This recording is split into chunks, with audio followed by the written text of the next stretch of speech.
Personne n'en oubliera jamais un bombardier B-2 qui l'ait vu au sol ou dans les airs. Cet avion subsonique, officiellement appelé Northrop B-2 Spirit, est surtout connu pour sa forme distinctive. Une aile volante conçue pour échapper aux radars ennemis et délivrer des armes conventionnelles ou même nucléaires en plein cœur du territoire ennemi.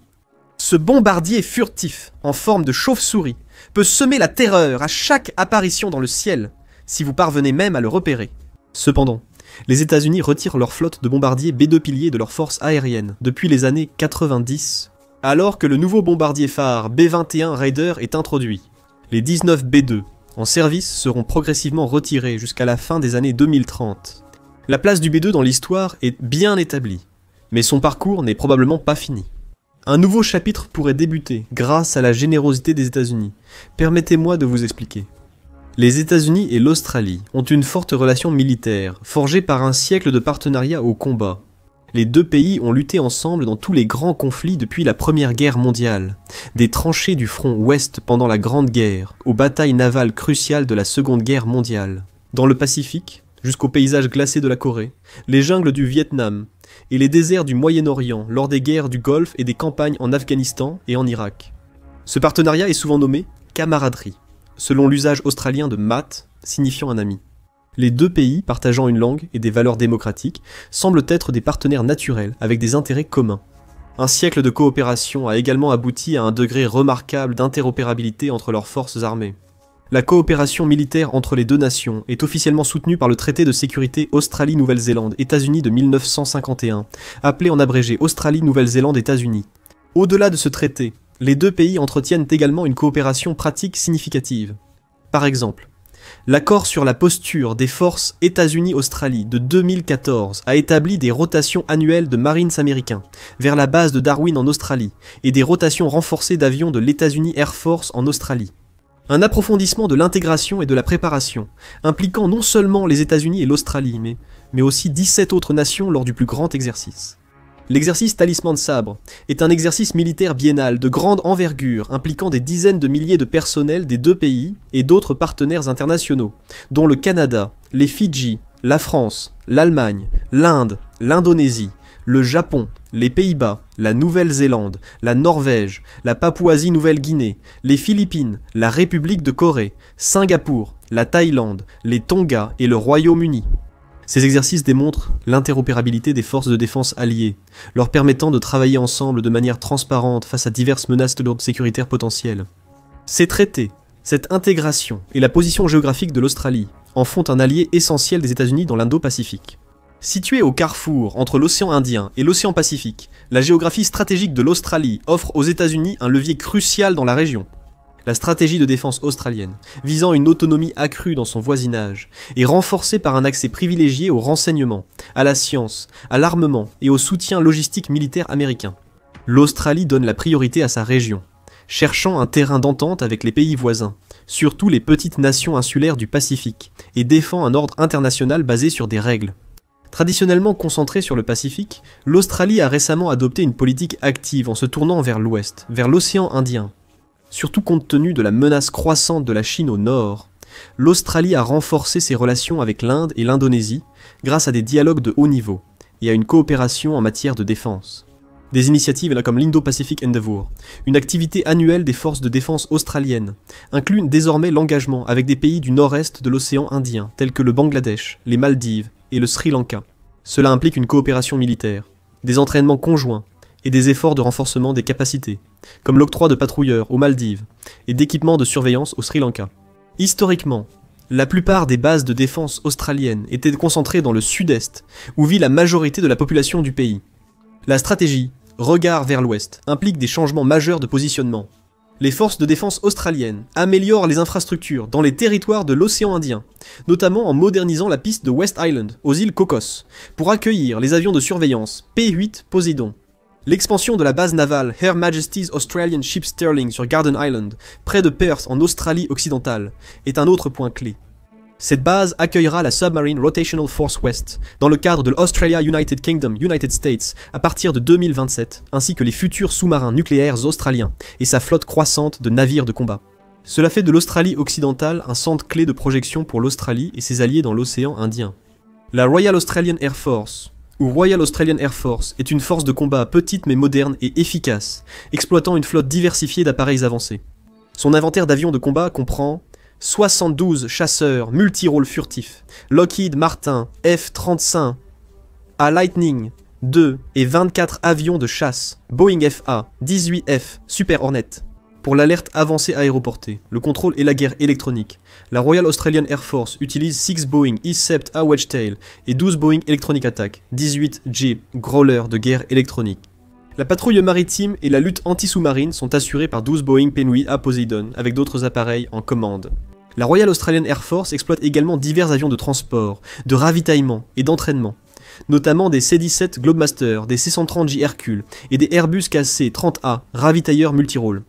Cependant, la force aérienne australienne manque actuellement d'une plateforme de frappe stratégique à longue portée dédiée, capable de projeter sa puissance au loin dans des zones contestées.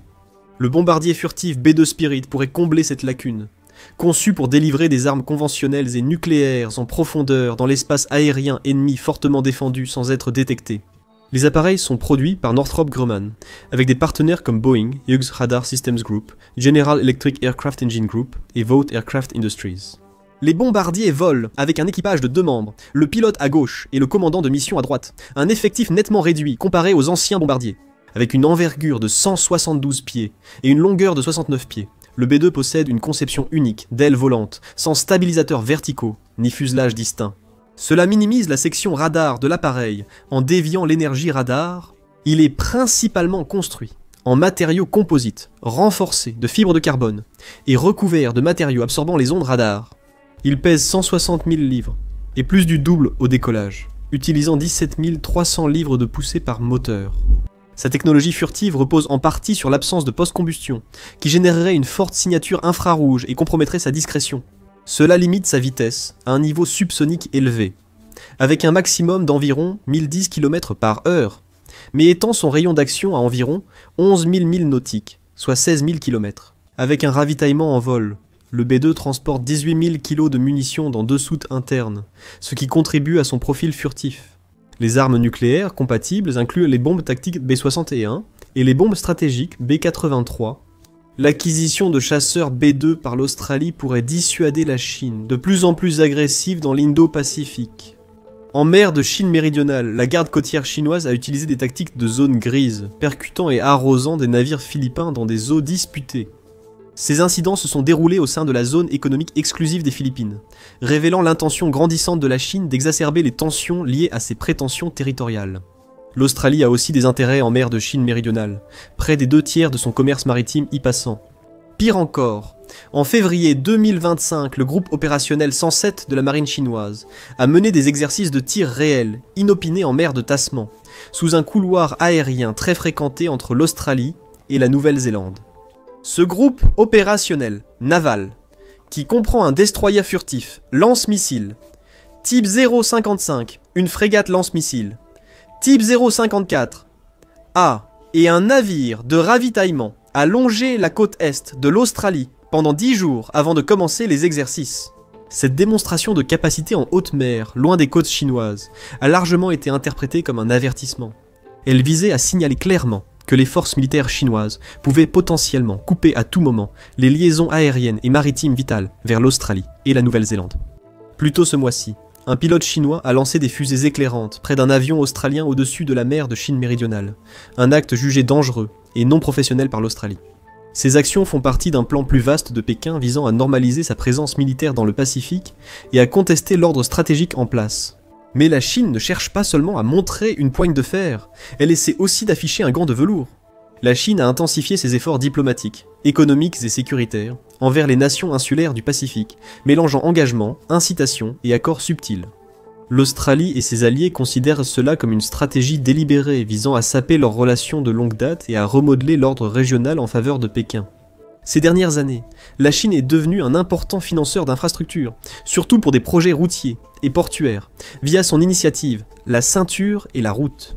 Certains accords portent sur les droits des minéraux critiques, l'exploitation minière en haute mer aux îles Cook, et des partenariats dans la pêche et les ports, comportant fréquemment un double usage civil et militaire, suggérant la volonté chinoise d'étendre son accès naval.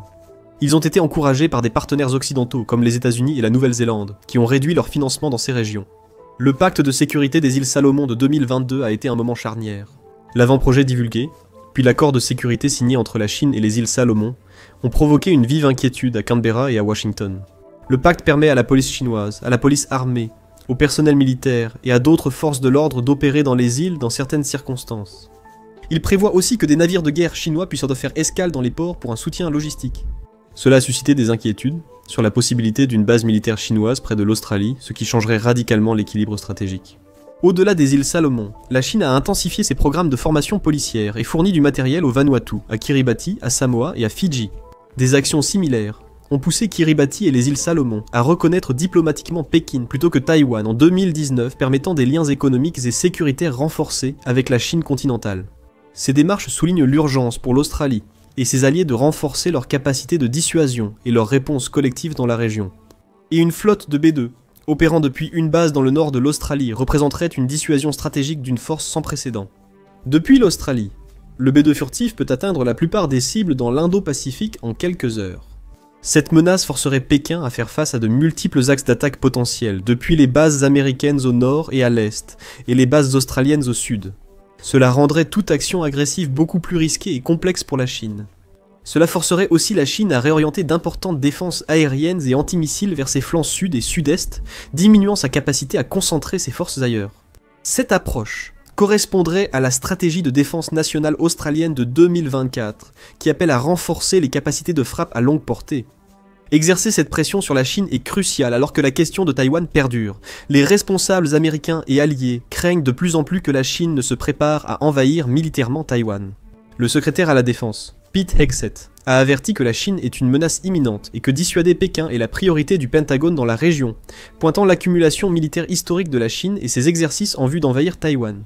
Bien que les États-Unis adhèrent officiellement à la politique d'une seule Chine et ne reconnaissent pas diplomatiquement Taïwan, ils entretiennent une relation solide et non officielle avec l'île. Les États-Unis ont renforcé leur présence militaire en mer de Chine méridionale, mettant en avant une stratégie de paix, par la force visant à dissuader toute agression sans pour autant rechercher la guerre ou un changement de régime. Cependant, une action militaire chinoise contre Taïwan provoquerait assurément une réponse forte des États-Unis et de leurs alliés, risquant d'entraîner la région dans un conflit majeur. Outre son importance stratégique, le transfert des B2 pourrait offrir des avantages financiers pour les États-Unis et l'Australie. Chaque bombardier, coûtant initialement plus de 2 milliards de dollars à développer et à fabriquer, représente un investissement majeur à envoyer au cimetière d'avions de la base aérienne Davis Monthan. Les États-Unis devraient assumer le coût de la mise hors service. Transférer ces actifs à un allié comme l'Australie, oui, même gratuitement, serait plus rentable pour les États-Unis. Mais gratuit n'est pas toujours synonyme de gratuité. L'acquisition des B2 par l'Australie serait coûteuse, même sans frais. L'entretien annuel d'un bombardier B2 coûte environ 40 millions de dollars, un investissement conséquent pour toute force aérienne. Ce chiffre couvre l'entretien hautement spécialisé requis pour les revêtements furtifs uniques du B2 et ses systèmes complexes. Former les pilotes et les équipes au sol de la Royal Australian Air Force pour les B2 serait également une entreprise considérable, nécessitant des programmes étendus et hautement spécialisés. De plus, former des pilotes pour un bombardier furtif aussi complexe que le B2 serait très coûteux.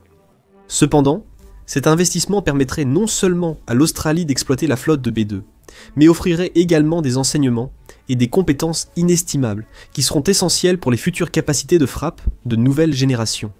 L'interopérabilité existante et les entraînements conjoints entre les forces aériennes américaines et australiennes faciliteraient cette transition.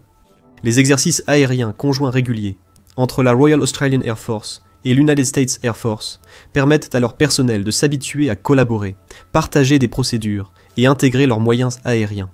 Des scénarios d'entraînement conjoints pourraient être développés pour préparer les équipages australiens aux opérations du B2, en s'appuyant sur l'expertise de l'États-Unis Air Force avec cet avion. L'intégration des bombardiers furtifs B2 dans les forces australiennes obligerait la Chine à revoir considérablement sa stratégie de défense. Pékin devrait redéployer ses défenses aériennes et antimissiles pour couvrir ses flancs sud et sud-est, actuellement moins exposés aux menaces de frappe en profondeur d'appareils furtifs. Cette réaffectation des ressources diluerait naturellement la capacité de la Chine à concentrer ses forces et ses systèmes de défense avancés dans d'autres zones d'importance stratégique, comme le détroit de Taïwan ou la mer de Chine méridionale. De plus, Une flotte de bombardiers furtifs en Australie compliquerait la planification militaire à long terme de la Chine. Cela l'obligerait à investir encore plus dans des technologies avancées de contre-furtivité et des systèmes d'alerte précoce robustes sur une zone géographique plus vaste. Les récents rapports sur le développement par la Chine d'avions furtifs à ailes volantes, intégrant potentiellement des secrets du B2, montrent que Pékin est conscient de l'avantage stratégique de la technologie furtive et déterminé à la contrer. Le déploiement de B2 par l'Australie accélérerait la course aux armements, avec une plateforme éprouvée au combat, déjà utilisée par un allié clé des États-Unis. Au-delà de l'impact stratégique immédiat, le transfert des B2 à l'Australie constituerait également une étape cruciale pour les ambitions futures de la Royal Australian Air Force en matière de puissance aérienne stratégique. En particulier son intérêt à long terme pour le B-21 Raider. Le B-21, Raider nouveau bombardier furtif de l'États-Unis Air Force, en production, remplacera progressivement les B2 d'ici 2040.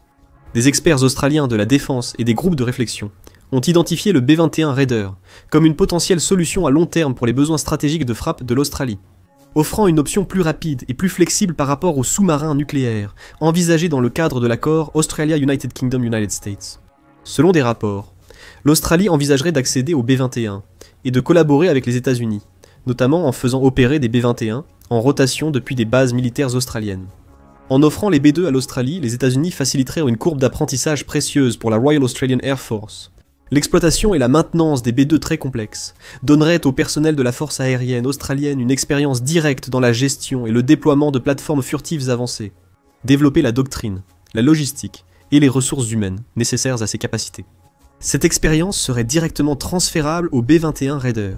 Veillez à ce que la Royal Australian Air Force soit bien préparée à intégrer et à exploiter efficacement le bombardier de nouvelle génération lorsqu'il sera disponible à l'horizon 2040. Les B2 serviraient de mesures intérimaires efficaces, permettant à l'Australie de développer une expertise fondamentale et d'accélérer l'acquisition des B2-1, renforçant son rôle clé pour la sécurité dans l'Indo-Pacifique. Malgré les arguments solides en faveur du transfert des B2 américains retirés à l'Australie, plusieurs raisons rendent cette décision peu probable. Le B2 est l'un des avions les plus secrets et technologiquement avancés jamais construits. Les revêtements furtifs, matériaux et systèmes internes sont hautement classifiés. Les États-Unis n'ont jamais exporté un tel niveau de technologie sensible, et la protéger même d'un allié proche sera un immense défi, nécessitant des niveaux de confiance et des protocoles de sécurité sans précédent. Le B2 a une double capacité, lui permettant de délivrer des armes conventionnelles et nucléaires. L'Australie est fermement opposée à la prolifération nucléaire et refuse de posséder des avions pouvant transporter des armes atomiques. Bien que les systèmes nucléaires puissent être désactivés en théorie, leur conception et leur objectif initial poseraient toujours des défis politiques et techniques complexes. Cela, combiné au coût de l'entretien des avions et à l'engagement déjà pris par l'Australie d'investir dans les B-21, signifie qu'il est peu probable que l'Australie intègre les B-2 dans sa flotte. Il est improbable que les États-Unis déclassifient la technologie pour la partager, même avec un allié proche comme l'Australie. Malgré la poursuite certaine de la coopération entre les États-Unis et l'Australie pour la sécurité de l'Indo-Pacifique, celle-ci prendra probablement une forme très différente. Merci d'avoir regardé. Pour plus d'infos sur le B2, regardez notre vidéo sur son fonctionnement en action. N'oubliez pas de vous abonner à notre chaîne Le Military Show.